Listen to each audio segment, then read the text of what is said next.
Radio HRDF میں آپ کا استقبال ہے۔ جنت پڑوس میں ہے اور جہنم۔ ایک اچھا پڑوسی، ایک آرام دہ گاڑی اور ایک وسیع و عریض گھر انسان کی خوش نصیبی میں شامل ہے۔ ہم انسانوں کے پاس ہر وقت مداخلت کے لیے کچھ نہ کچھ ہوتا ہے۔ ان میں پڑوسی، گاڑی اور رہائش گاہ شامل ہے۔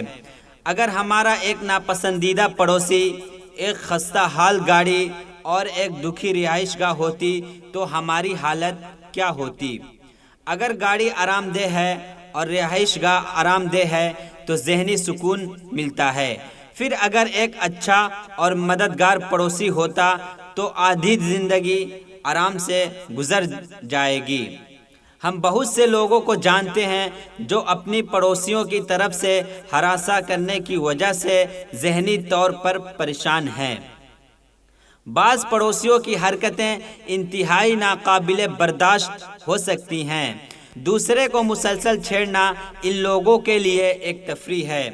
حدود کو آگے بڑھا دینا، کچرا پھینکنا، راستے مسدود کر دینا اور غیر ضروری جھگڑا شروع کرنا ان کی عادت میں شامل ہوتی ہے۔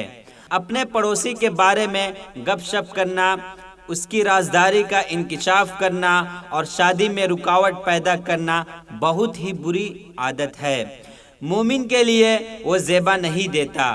اس طرح کی پڑوسیوں کی شرارت سے بچنے کے لیے کچھ لوگ اپنا گھر ہی چھوڑ دیتے ہیں اور کچھ لوگ اپنے پڑوسی شریر ہونے کی وجہ سے اپنا اچھے جگہ رہنے کے باوجود دور دراز مقامات پر مہنگا قیمت میں مکانات خریدنے اور گھر بنانے پر مجبور ہو جاتے ہیں۔ پڑوسیوں کے لیے ایسی صورتحال پیدا کرنا ایک بہت بڑی بدقسمتی ہے۔ ایک آدمی نے عرض کیا، اللہ کے رسول، فلاں عورت اپنی نمازوں، روزوں اور صدقات کی کثرت کے حوالے سے مشہور ہے، لیکن وہ اپنی زبان درازی سے اپنے پڑوسیوں کو تکلیف پہنچاتی ہے۔ آپ صلی اللہ علیہ وسلم نے فرمایا، وہ جہنمی ہے۔ پیارے بھائیوں، ہمیں ہمیشہ یہ امید کرنا ہے کہ ہمارے پڑوسی اچھے رہیں، ہم ان کے ساتھ زیادہ سے زیادہ بھلائی کریں، ہماری طرف سے انہیں کسی چیز کی پریشانی نہ ہونے دیں، چھوٹے چھوٹے تحائف دیتے رہیں۔ اپنے پڑوسیوں کے ساتھ اچھا، چھوٹا اور بڑا احسان کریں۔ اپنے پڑوسیوں کو دھوکہ دینے سے بڑا کوئی گناہ ہے کیا؟ نبی کریم صلی اللہ علیہ وسلم نے ارشاد فرمایا کہ دوسروں کے اعتماد کو خیانت کرنے سے 10 گنا زیادہ گناہ ہے پڑوسیوں کو دھوکہ دینا۔